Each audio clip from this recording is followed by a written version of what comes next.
Okay, so we have a few equations on here, we're going to need them all in order to be able to express cos to the n theta and sine to the n theta in terms of cos n theta, sine n theta, and various combinations thereof. Let's just have a quick look at these. This is Euler's relation, e to the I theta equals cos theta add I sine theta. Let's call that the complex number z. The conjugate, e to the I minus I theta, is therefore cos of minus theta add I minus theta, and as cos of theta is cos of minus theta, and sine of minus theta is minus sine of theta, we get that e to the minus I theta is cos theta minus I sine theta, which is 1 over e to the I theta, which is therefore 1 over z. Using this second equation here, which is de Moivre's theorem, we got e to the I theta to the power of n is e to the I n theta, which therefore is cos of n theta add I sine of n theta, which is z to the power of n, because we have said that z is e to the I theta, and therefore the conjugate, by a similar argument, is 1 over z to the n. Now, with these four equations, we can produce the four results which we're going to use to expand various powers of sine to the nx and cos to the nx. So basically what we have, if we add z plus 1 over z, we get z plus 1 over z equals 2 cos theta. If we take z from 1 over z, we get cos theta minus cos theta, we get equals, and so the second one, z minus 1 over z, equals 2i sine theta.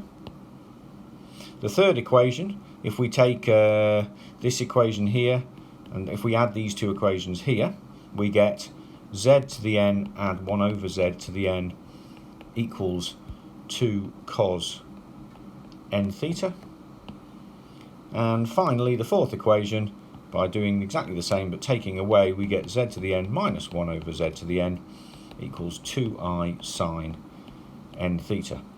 Now, these four equations are going to allow us to expand sine to the nx or cos to the nx for any n in terms of sine nx and cos nx.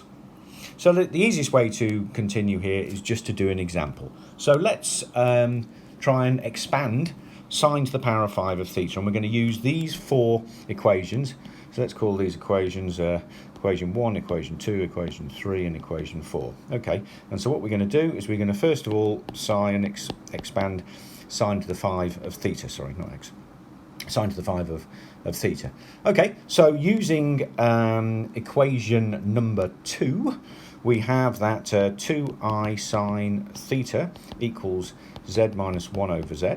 And so therefore, 2i sine theta all to the power of 5 equals z minus 1 over z all to the power of 5, i.e. 2 to the 5, I to the 5, sine to the 5 theta equals, now what we've got to do is we have to expand this, and it's relatively easy. We just use Pascal's triangle. So that will be z to the 5, and because there's a minus here, it's going to alternate between minus and plus. That would be minus 5 times z to the 4, 1 over z, add 10 times z cubed, 1 over z squared, minus 10 times z squared times 1 over z cubed, add 5 times z times 1 over z to the 4, minus 1 over z to the 5. Okay, now if we, let's just get a little bit more space here. So if we have a look at this term and this term, and this term and this term, and this term and this term, you see that they're pairs. So we can actually rewrite 2 to the 5, I to the 5, sine to the 5 theta as z to the 5 minus 1 over z to the 5, minus 5 z cubed minus 1 over z cubed, add 10 z minus 1 over z. Okay, now looking at these expressions here, z to the 5 minus 1 over z to the 5, z cubed minus 1 over z cubed, and z minus 1 over z, and we go back here, we get that z to the power of n minus 1 over z to the power of n is, using equation 4, 2i sine n theta. So we can therefore replace each of these. So let's go 2 to the 5, I to the 5, sine to the 5 theta. We can replace this by 2i sine 5 theta minus 5. We can replace this by 2i sine 3 theta. And we can replace this by 2i sine theta. Okay, so we've got a little bit more jiggery-pokery to do, but we are almost there now. All we need to do is deal with the I and deal with the factor of 2. So first of all, we can cancel 1, 2 out of the whole thing. So that gives us 2 to the 4, cancel the 2 there, cancel the 2 there, and cancel the 2 there.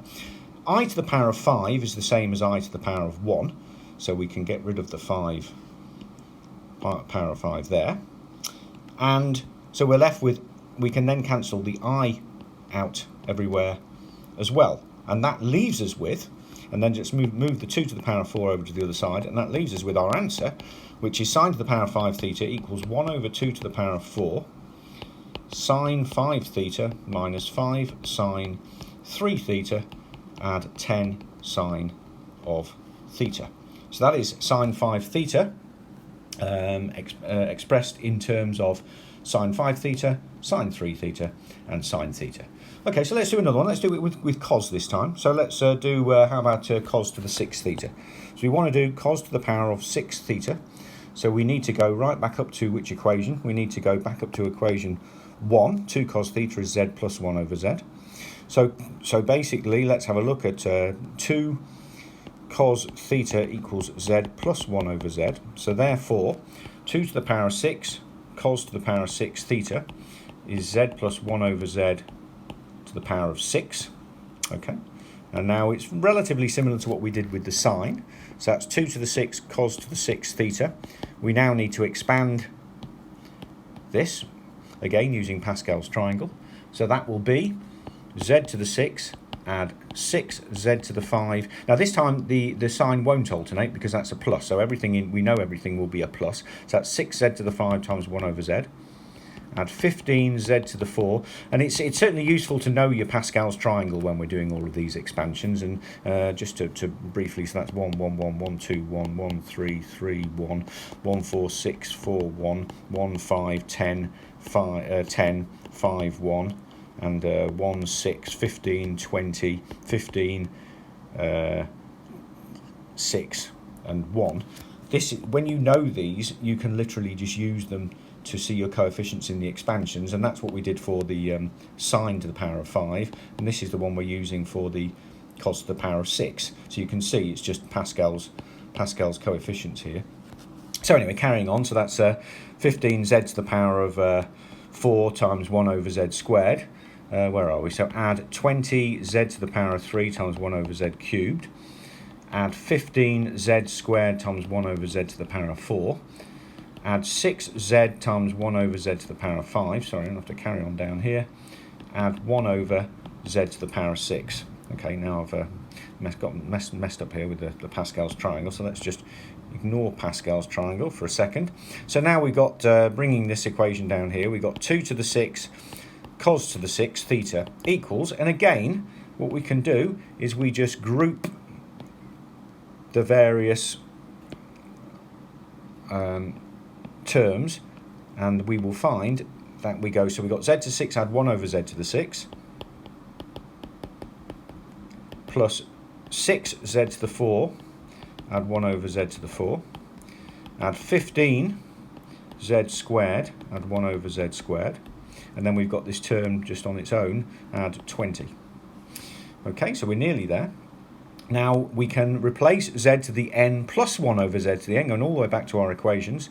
Z to the n plus 1 over z to the n, equation number 3 is 2 cos n theta. So we can replace, so that gives us 2 to the 6 cos to the 6 theta equals, z to the 6 add 1 over 6 is 2 cos of 6 theta. Add 6 times 2 cos of 4 theta, sorry, cos of 4 theta. Add 15 times 2 cos of 2 theta, add 20. Okay, so we're almost there now with cos to the 6 theta. We can divide everything by 2, and we move the 2 to the power of 5 down, and that basically gives us the answer for cos to the 6 theta is 1 over 2 to the power of 5, cos 6 theta, add 6 cos 4 theta, add 15 cos 2 theta, add 10. Et voila.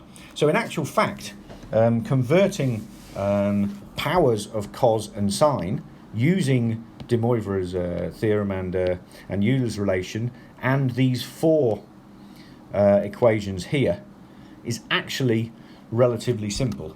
The question might be, what can you do with that? Well, one thing you can certainly do with it, for example, integrating sine to the power of 5 theta now becomes simple because all of these terms are very easily integratable.